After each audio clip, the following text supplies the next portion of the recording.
Everybody, I am so glad to see you here. I hope you're doing well. I am doing well also. My manager and my manager's manager and I had a meeting today and it went well. They wanted to check in with me to see how my memory is remembering things, being retrained and or refreshed, however you want to look at it. I look at it both ways actually. I'm being retrained because the guy who's doing it really is smart. And refreshed just because I need refreshed. I had a good day, and this morning I got up and I was thinking, I really don't like my job. But I really don't know why I was thinking that, because I really do like my job. I guess just sometimes I get caught up in my head. I'm looking at the sky and I see a bunch of strange clouds, and I don't know how to explain it other than chemtrails, fluffy clouds, and long clouds. One looks kind of like a tornado forming. The weather is perfectly fine here, so that's not a tornado. I started thinking about, why am I feeling that I dislike my job? I know that I enjoy doing it, and I enjoy working with the people also. And then I'm like, never mind. I don't even know why I started feeling that way. Me and Lanita are trying to figure out things to do. We've known each other for a year now, actually maybe a tad bit over a year, and we really don't do much together. I think we met up once after work, but we keep saying, we need to get together, and which we do. She's wanting to learn more about my starseed lightworker part of my life, and I feel like that she's got questions for me, in which she does. Today at lunch we had kind of a talk, and I explained some things to her that I feel she understood. It was about a dream she had, and so if you're watching this, Lanita, I really hope that our talk did help you. I also told her that none of her dreams are actually dreams, they're messages. But what makes them more difficult is the messages are very cryptid, meaning, let's just say you go to bed and you're thinking about starting a new job, but you're undecided and you just don't know what to do, and you're torn, and you know what the other job consists of, but you just don't know. And you go to sleep, and then you dream about a boat taking you to a different continent, and over there you're so happy, and then there's some strange occurrences on the continent that you just can't make heads or tails out of. And when you wake up, you're like, what was that about? Am I going on a trip, or what? And you start thinking of things that don't even make sense. And when in reality, it's saying, yeah, the boat is your job, the one you're going to go take. It's in a different area of something you really didn't know you wanted, but it's going to be a good turnout for you. Although it's going to be a bumpy ride, you will, in the long run, love that job. And we don't think like that. As I've said before, I used to dream, not often, but a couple of times, maybe a handful of times, maybe 5 times, I don't know, of being on a ship, a big boat ship. When in reality, I was on a UFO ship. If I hadn't awakened, I probably would have been wondering, why am I dreaming so often of being on a boat? Why? You never would think it was a message. So yeah, your dreams tell you a lot. And actually, your guides come to you in dreams, but they come to you as coming across as a friend.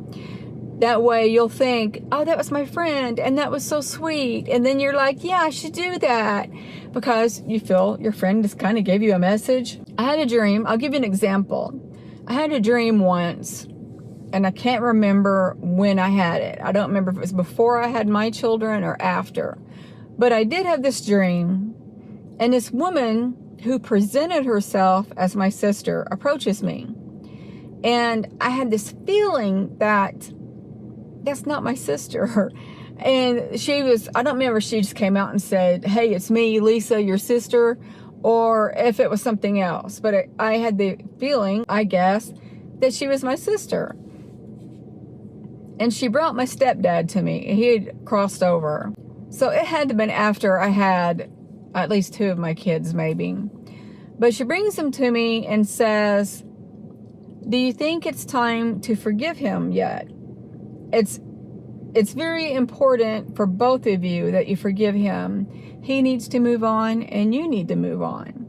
And she said it so pleasantly, so lovingly, that I said, okay. And I looked at him, and he looked like a body without bones. And he was looking down, and he looked really sickly. He was kind of squished, because he had no bones, it looked like. And he was just kind of drooping. He wouldn't look at me or anything. But I remember looking at him thinking, this is the repercussions of the things that you did to me. And I don't know how many other girls he'd done the same way.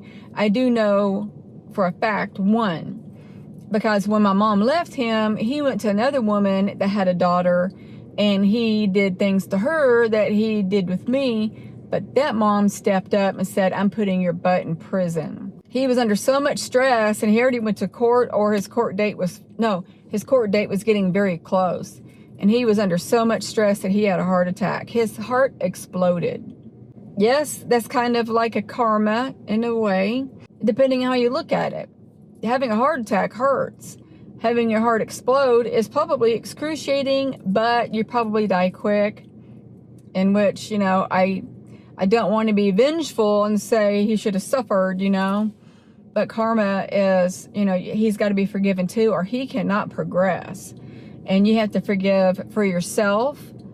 I forgive myself for being this way towards you for so long, for what you've done to me, because you need to grow also. That's karma on both accounts. So you have to forgive for yourself also.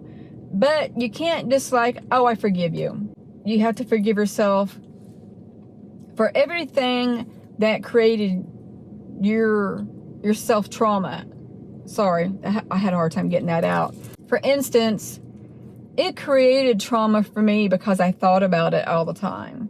And actually, around the time that he crossed over, I was trying to look for him. And back then, you had information on the phone, 1411. You give the city and the state and the name of the person you're looking for. And then if they're listed or even have a phone, they'd give you the phone number. That's how it worked. And I did a lot of calling because I wanted to call them and say, I want you to know that I remember every single thing that you've done to me, and I hope that you're suffering. And around that time, he had already crossed over, or it was shortly after. Because I remember the timeline that I was doing those calls, and his timeline of crossing over was blended. But anyway, you create karma for yourself for holding your mentality, your mental health in that state. As in, he doesn't deserve to be here, and he needs to suffer. And then that's creating anger for yourself. And it's bringing back and holding those memories of trauma to yourself. So you're traumatizing yourself. So you need to forgive yourself for doing that unjust sadness and anger and vengeance. You have to forgive that and let it go. You can only let it go if you actually mean the forgiveness. But when I woke up from that dream, I felt like a new person. It was kind of ironic. I felt brand new. And I love who I am now on that category, on that level for him and I. I just thought of something that I'm like, oh my God. But I do feel at peace with it. And I rarely think about it now, when in the past, I thought about it way too much. And I'm not exaggerating. I thought about it consistently. And I can almost say at least once a week. I'll just say that. And that is not good. And I actually feel good. And what I just thought about was, I was just like, no. But I can't be that way, because our lives here are learning lessons. I thought about, he is in my soul group. I will incarnate again with him. And I hope my all-powerful soul doesn't say, yeah, I'll be your victim again. No, I don't want to. We need to make wiser choices when we go to reincarnate. I'm just saying that. That's it. I mean, who was I to think I want to sign up for all of this pain and anguish? I want it all. Just give it to me. What in the world was I thinking? I want to suffer in pain and emotionally and whatever else, you know. But we're so powerful as a soul, and our guides are there to help us too. But we think we can handle it all. But going through that teaches us who we should become. For instance, I wasn't to turn out like my mom did. She was in abuse too, and she turned out to be a very angry and bitter person who treated her kids horribly and allowed other men to do things they shouldn't be doing. I came out better. She did not. That is a lesson that we're supposed to learn. We're supposed to go through hardships to come out on top, not below. Because when we come below, we reincarnate under the same circumstances from birth until death. And how we come out of those circumstances is what matters. I said that 1,000 times. But as I said before too, the things that you go through, if you wonder why did that just happen? And stop and ask yourself, that is the lesson. If that was something that happened out of the blue, and you're just like, that affected me greatly. Why? Well, it was a lesson. How am I going to come out of this? Am I going to stay in this emotionally? Or am I going to come out above it all? Or am I going to be bitter from it? That's how you should look at everything that you go through in this life. And it's almost daily, to be honest with you. I'm very pleased with my day today. I hope that you feel that way also. Our days can be very difficult and harm our mental health sometimes. I've been thinking a lot about when I go to Tibet, and I will go to Tibet. No doubt about that whatsoever. I want to go. I don't know if I mentioned this before. I craved Tibet not too long ago. I'm like, where'd that come from? I feel like I have to go to Tibet. And then I hear this story about Jesus going to Tibet to learn how to manipulate energy.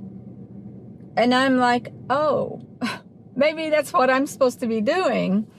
And then I was told that in a video I was watching, is the video that told me why he went there. And I'm like, oh, okay, now I understand.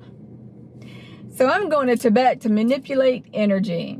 I also crave to be with monks. There's so much that I want to do to benefit myself, to grow spiritually, not religiously, spiritually. There is a difference. But yeah, today's a good day. I can't say that enough. It's a good day. I'm sorry. I feel like a juvenile now. I hope you guys are having a good day too. And I know I've talked about similar things that I have talked about in other videos, but sometimes I catch myself doing that, and it's like somebody apparently needs to hear it. Somebody who hasn't watched those videos but's watching this one that needs to hear something that I had just said in my other videos. They have to hear it or whatever. You know where I'm going with it. Sometimes I confuse myself, as you are aware of. So I am going to get off of here. I love you guys tremendously. And, oh, I want to add something. I've noticed that when I talk about me being a starseed, a light worker, or, healing, things like that, or my ET visitors, which is my star family, I see that you guys like more of my videos when I talk about that, which fascinates me because I had a fear that a lot of you would think I'm crazy. And that makes me feel better that you're liking these videos, because it means the world to me. And two, I'm trying to get the word out about these ETs being good, not bad. Well, there are bad ones, but 98% of them are good. But that being said, I hope you're doing well. And I'm going to send each and every one of you love, light, and peace. Bye.